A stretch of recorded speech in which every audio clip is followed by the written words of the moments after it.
They were still navigating through how do they go about being a private station, carrying information that the national broadcaster wouldn't do.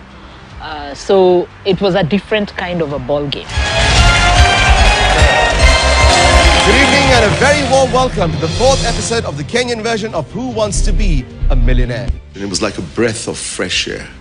There was extreme dedication within the journalists, you know. They had that fire, let's go for it. And it felt good to be in a group of people who are extreme professionals and dedicated to their line of work. And that was a big change from, one government broadcaster, KBC, and the first private news network in Kenya. So it was, like I said before, a breath of fresh air. These were not just journalists. These were pioneers, architects of an era. They built a brand that stood for truth, courage, and fearless innovation, setting the standard for journalism across Kenya's media landscape. We were the pioneer newsreaders. That particular population would have taken in Sami Lui, the Honorable Raphael Tuju, myself, and much younger broadcasters like Catherine Kasavuli, who joined, and doubtless you have a record of what they did. Among the leaders already in South Africa, it was a group of professionals who really tried their best to, have a new culture, to be able to broadcast what ordinarily KBC would not be able to cover because, working within the context of a very restricted civil service bureaucracy. KTN had that freedom. Our news was interesting.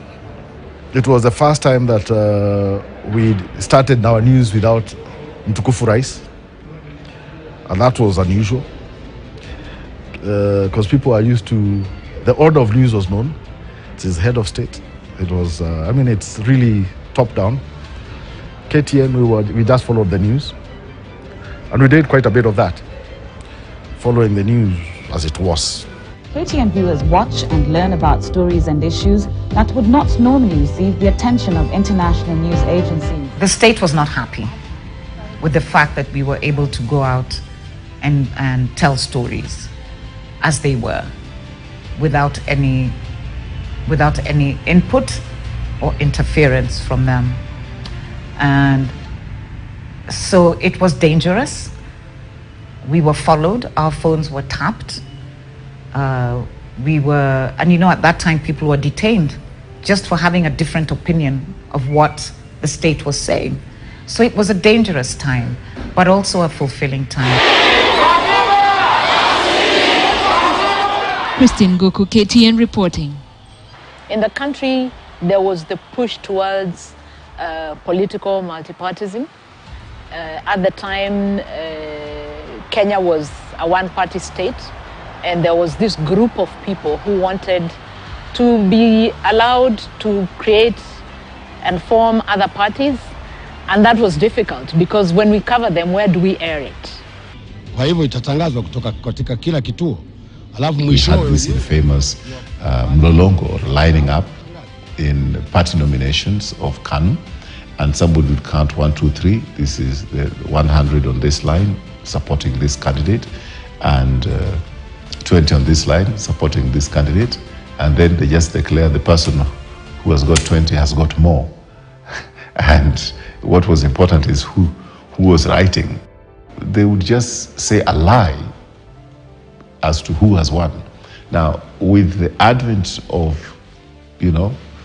TV stations, now in this case KTN, which was free, if they would be able to take a picture of the number of people who are on the line. And remember that time there was no, cell phones with cameras. So KTN was probably the only independent media house which could show the picture of what actually happened at that particular moment in time. So it had that advantage. KTN introduced a new reporting angle, a private angle which said, you know what, we are going to tell the truth. And that truth was being told by KTN. For instance, Sabasaba, they counted 8 bodies. But the government was telling us there were only 2 people who died in Sabasaba. But KTN said no, they counted 8 bodies of people who were shot in Kamkunji. So that KTN kind of led that, you can tell the truth. As we look back, we remember the defining stories of the 1990s, the tense 1992 multi-party elections. The future of Kenya, not the history of Kenya. No more grabbing! No more grabbing! The Green Belt Movement demonstrations to save Karura Forest, led by the late Professor Wangari Maathai. Our forefathers shed blood for our land. We will do so. This is my blood. The harrowing August 7th, 1998 U.S. Embassy bombing.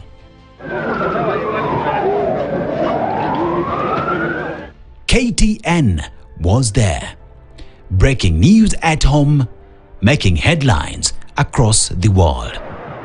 As a newsreader, one was very apprehensive of announcing that a new political party had been formed to go into opposition, to go against President Daniel Arap Moi, and that was a party formed by President-to-be Mwai Kibaki.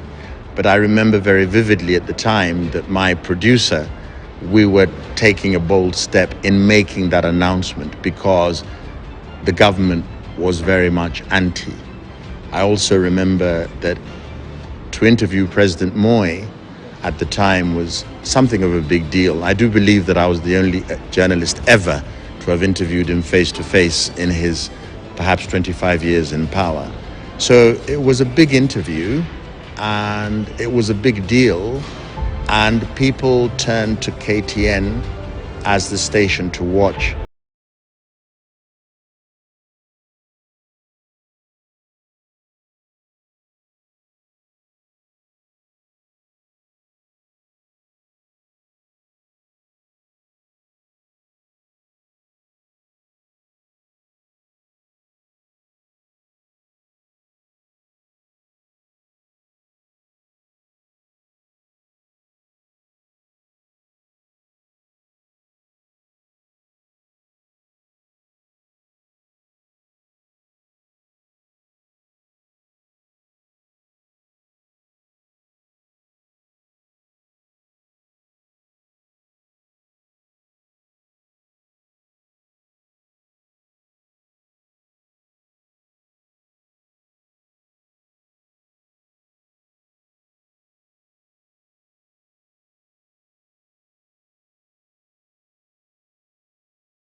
It was daring journalism at its best. With every broadcast, KTN wasn't just reporting. It was influencing the national conversation. From the corridors of power, Hatujui ni kwa nini. to the voices in the streets, KTN listened, documented, and delivered, even amidst challenges that stood in their paths. One time KTN News was shut down. We were not allowed to tell our stories. We were not allowed to report on the news for 1 year because the owners then, the shareholders, thought that news wasn't important, that all they could do was put on, entertainment programs and people will watch the station. So there was always that tension between being able to do your job properly and at the same time juggling the various interests that would not like to see that happen. But it was an exciting time. The equipment was very cumbersome Because you would need a crew. You cannot, like now, you two guys, you and you Lydia and Biwot. No. There you'd have 5 people because the cables themselves were heavy, the recorders were heavy, the batteries were heavy. So you had to literally, you are carrying as a luggage like you're traveling. So to go to cover an event, you had to, but like, for instance, for KTN, you had to, the driver had to be involved, everybody on the producer, the news reporter, everybody had to involve to carry that equipment.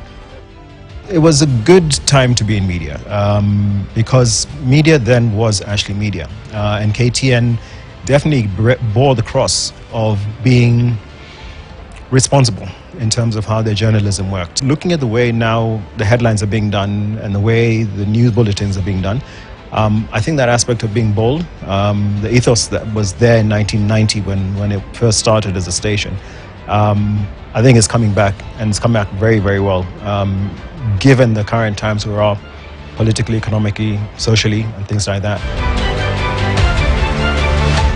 It was just a nice flow, just watching them do the work. And that's why most of them, they've grown into good positions today, Kai and all these other journalists who went out to go abroad. And they've really done well for themselves. And it's really an honor for me to be able to say that I worked with them, Solomon Mugera, Linus Kaikai, and, Beatrice Marshall, Christine Guku, Masio Buru, Lydia Manyasi, just to mention a few.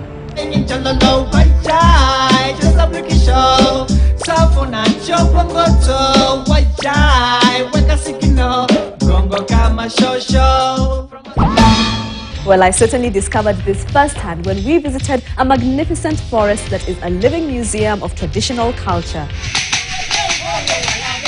Alongside the news came shows that sharpened fearless talents in broadcast journalism. Welcome back, guys. That's just a really cool video. Club Kiboko, launched in 1990s, became a generation's childhood champion. It was also Who's smarter now? The stage to start us off with her good energy. Who's Smarter Now lit up living rooms with laughter and competition. Nipige kwa nini? Kuwa wewe si raia wa Namibia. And countless other shows proved that KTN could in fact inform and entertain. KTN came for the first time as a 24-hour station. Never mind the fact that we were doing rebroadcasts, right? But still, 24 hours. In 24 hours, you would get to watch a signal. To date, we continue this legacy. Rolling. The technology has changed. From black and white screens to high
I had to wait to come back, even if it's after a week, to start filing stories. But you see, today, with the technology that we have reporters going out and filing their stories real time. So the digital transformation in the industry has really changed. For those of us who saw it at the beginning until where we are today, it has made work easier, I think, and better. If information remains true, even if you go outside, the people will still be doubting whatever that is coming up, like the social media. They will still be coming to ascertain, to authenticate their whatever news that they have gotten from outside. And that means if you remain constant and you continue giving the bold and truth, dissemination of information outside there, will remain consistent. The only thing that will just change is the technological aspect and the use of space and how you put your information outside there. But the brand itself, it has been strong, and I still believe the brand will still have to remain for time to come. Miaka 35 tangu kuanzishwa kwa kituo cha Channel 62, wakati huo bila shaka mabadiliko mingi yameweza kushuhudiwa. The voices may change,